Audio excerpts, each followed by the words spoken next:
هي دا موږ افغانان پښتانه چې په دې وجرو دیرو کې کینو کنه ډېر صفاتونه کوو چې پښتانه افغانان ډېر یو غیرتي قوم دی او چاته بدل نه پریږدي په خپل ناموس غیرت کوي او په خپل خاوره غیرت کوي دا خبرې کوو که نه کوو او پنجابي هم راته وروره کیني او راته وایي چې پټان بہت بهادر قوم یې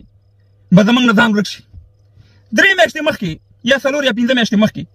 په پېښور پولیس لین کې په سلهاو پولیسوالای درته شهیدان کړل او همدغه د پاکستان دهشتګرد ریاست همدغه د پنجاب دهشتګرد ریاست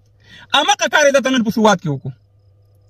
همغه کار ما هغې وخت کې ویل چې دا ګورئ دا خودکش نه دی په پولیسیان کې چې دغه وشو دا یا دننه بمونه خېدل ډرون نشتل او همغه کار یې نن په سوات کې دا د یو بم کار نه دی او نه د خودکش کار دی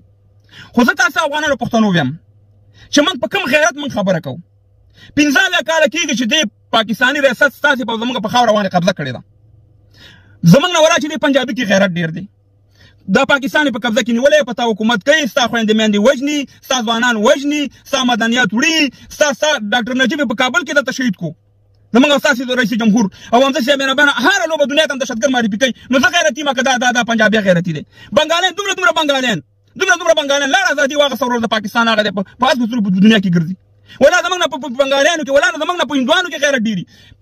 انګریزانو ته موږ 100 کاله مخکې شکست ورکړی 15,000 انګریزان وژلي دي په میلیونهاوو یې وژلي موږ پښتانه ته څه غیرت خپل بدلې رانه تر اوسه پورې اخلي بلوچان تر اوسه پورې پاکستان نه مني ځوانان ټول ختم شو ښځې و شروع کړې د پاکستان سره برابرۍ د جنګ کوي او سیا مهربانه موږ ځان ته غیرتي ویو د پښتنو غیرت چې دی ما ته معلوم دی پښتون صرف د خپل پلار سره غیرت کوي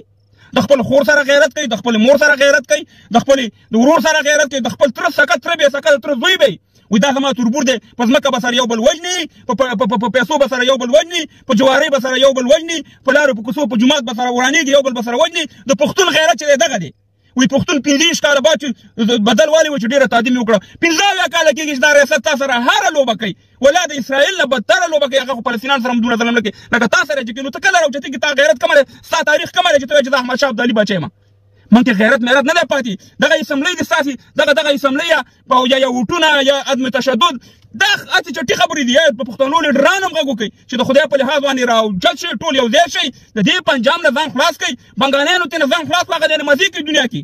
او تاسې زه مهربانه بابله کې موږ سره څه وکړو په افغانستان کې را سره څه وکړو او ما تاسو ته ویلې چې کله طالبان حکومت راغی زما ویډیو پرته تاسو ته ما وویلې چې اوس به جنګ پښتونخوا ته وړي ځکه د ډالرو چکر ختم شو اوس به ډالر په تا په سر وانهلي یا پښتونه په کوم خبرو ته کومې خبرې دي چې دا پاتې دي تا ته ما نه دي کړي په دې لایفونو کې ستا زور شته دی خو ته بې اتفاقه یې پښتون کمزوری نه دی خو پښتون تقسیم شوی دی